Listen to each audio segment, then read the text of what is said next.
Before the Spanish conquest, the area that is known as El Salvador was composed of three indigenous states and several principalities. In central El Salvador were the indigenous inhabitants, the peoples, a tribe of nomadic Nahua people who were settled there for a long time.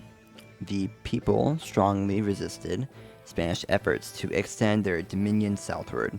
The eastern region was populated and governed by the Lenca people, while the northern zone of the Lempa River was populated and governed by a Mayan group. Their culture was similar to that of their Aztec and Mayan neighbors.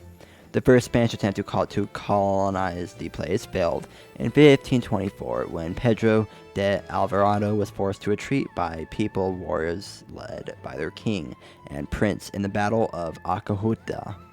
In 1525, he returned and succeeded in bringing the district under control of the Audiencia of Mexico.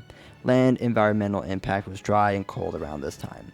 After the Spanish conquest, the region became part of the Captaincy General of Guatemala.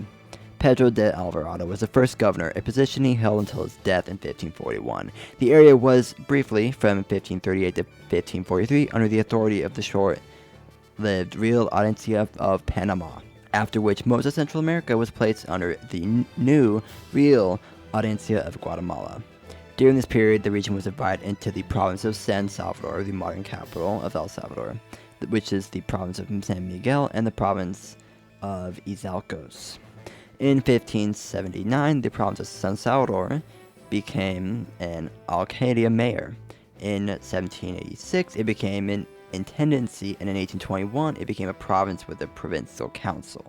In 1824, San Salvador and Sonsonate were united into the state of Salvador, within the Federal Republic of Central America, of course. In the early 19th century, Napoleon's occupation of Spain led to the outbreak of revolts against Spanish America. All of the fighting by those seeking independence was done in the center of New Spain from 1810 to 1821, and was currently central Mexico. After the viceroy was defeated in Mexico City in 1821, news of the independence was sent to all the territories of New Spain, including the intendancies of the former Captaincy General of Guatemala. The public proclamation was done through the 1821 Act of Independence of Central America. After the Declaration of Independence, the Parliament of New Spain intended to establish a commonwealth whereby the King of Spain, Ferdinand VII, would also be the Emperor of New Spain, but in which both countries would be governed by separate laws and with their own legislative offices. Should the king refuse the position, the law provided for another member of the House of Bourbon to accede to the throne of New Spain. Ferdinand VII, however, did not recognize the independence of New Spain, and said that Spain would not allow any other European prince to take the throne of New Spain. Parliament proclaimed Austin de Iturbide Emperor of New Spain, sorry for my pronunciation, on May the 19th of 1822, and renamed New Spain as the Mexican Empire. The territory of the Mexican Empire included the continental intendancies and provinces of New Spain proper, including those of the former Captaincy General of Guatemala, which is Central America, besides for Belize and Panama. El Salvador, fearing incorporation into Mexico, petitioned the United States government for statehood, but in 1823, a revolution in Mexico ousted the emperor, and a new Mexican Congress voted to allow the Central American intendancies to decide their own fate. That year, the Federal Republic of Central America, the FRCA, was formed of the 5 Central American intendancies under General Manuel Jose Arce. The intendancies became states under the FRCA. The decorated Salvadoran independence leaders and presidents of the Federal Republic of Central America from 1825 to 1829.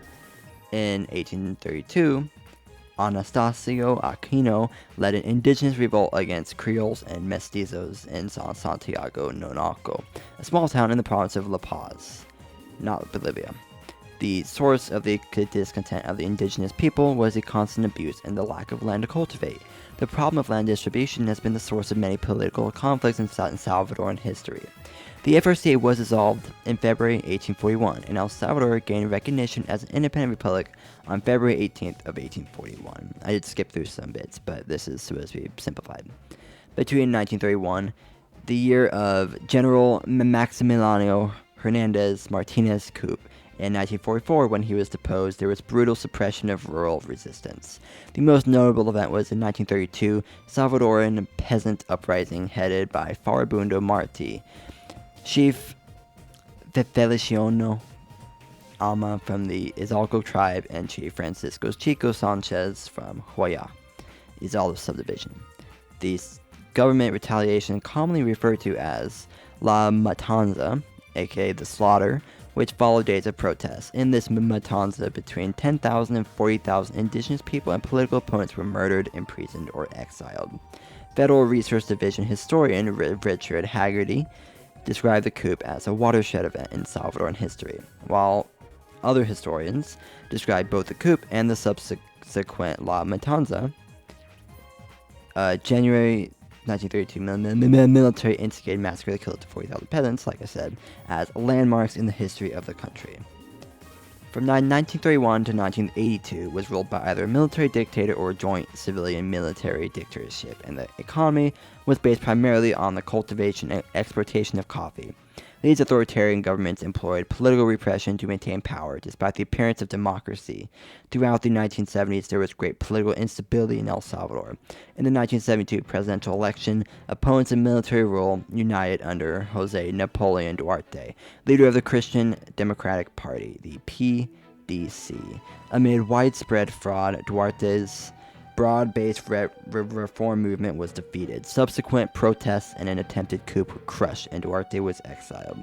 These events eroded hope of reform through democratic means and persuaded those oppressed to the government that armed insurrection was the only way to achieve change. In 1979, the reformist revolutionary government junta took power. Both the far-right and the far-left political wings disagreed with the new government, and increased political violence rapidly developed into a civil war. The initially poorly trained armed forces of El Salvador engaged in repression and indiscriminate killings, the most notorious of which was the El Mozote massacre in December of 1981. The United States supported the government, while Cuba and another communist state supported the insurgents, now organized as the Farabundo Martí National Liberation Front, the FMLN. The Chapultepec Peace Accords marked the end of the war in 1992, and the FMLN became one of the major political parties. In accordance with the peace agreements, the Constitution was amended to prohibit the military from playing an internal security role except under extraordinary circumstances. Demobilization of Salvadoran military forces generally proceeded on schedule throughout the peace process. The Treasury Police, National Guard, and National Police were abolished, and military intelligence functions were transferred to civilian control. By 1993, 9 months ahead of schedule, the military had cut personnel from a wartime high of 63,000 to level 32,000 required by the peace accords. The democratic process in El Salvador is delicately balanced, since the legislative assembly disagreed an amnesty under the Chapultepec Peace Accords. As a result of this amnesty, no one responsible for crimes carried out before, during, and after the war have been convicted. The last thing I'll say is in February 2019, the most notorious El Salvadoran leader, Nayib Bukele, a millennial who is not aligned with either of the major parties that dominated the country since the Civil War, was elected president of El Salvador. According to a report by the International Crisis Group, ICG, 2020, the homicide rate in El Salvador declined by as much as 60% since Bukele became president in June of 2019. This phenomenon could be related to the informal non-aggression agreement between the government and certain of the Maras. President Bukele remains very popular among the citizens, with approval rates typically hovering around 90%, almost unheard of in presidential politics. El Salvador's legislative elections was an important breakthrough in February 2021. Nuevas Ideas, the new party founded by Bukele, won around two-thirds of the votes with its allies. Nuevas Ideas won a supermajority of 56 seats in an 84-seat parliament. The supermajority enabled President Bukele to appoint judges and pass laws, for example, to remove presidential term limits. In September 2021, El Salvador's Supreme Court decided to allow Bukele to run for a second term in 2024, despite the Constitution prohibiting the president from serving 2 consecutive terms in office. The decision was organized by judges appointed to the court by President Bukele. In 2022, Salvadoran government initiated a massive fight against criminal gangs and gang-related violence. State of emergency was declared on March 27th. it was extended on July 20th. More than 53,000 suspected gang members were arrested. This has resulted in significant declines in homicide, extortion, and other gang-related crimes. In January 2024, it was announced that the homicide rate dropped nearly 70% year over year, with 495 homicides in 2022 compared to 154 in 2023. On February 4th of 2024, President Bukele won re-election with 84% of the vote in the presidential election. His party, Nuevas Ideas, won 58 of the El Salvador Parliament's 60 seats. On June 1st, 2024, President Bukele was sworn in for a second 5-year term. As of February 2025, El Salvador has had the highest prisoner rate worldwide, with over 1,600 prisoners per 100,000 of the national population. That is it for the history and modern history. Now for the 5 fun facts. The first fact is that Bitcoin is actually a legal currency in El Salvador.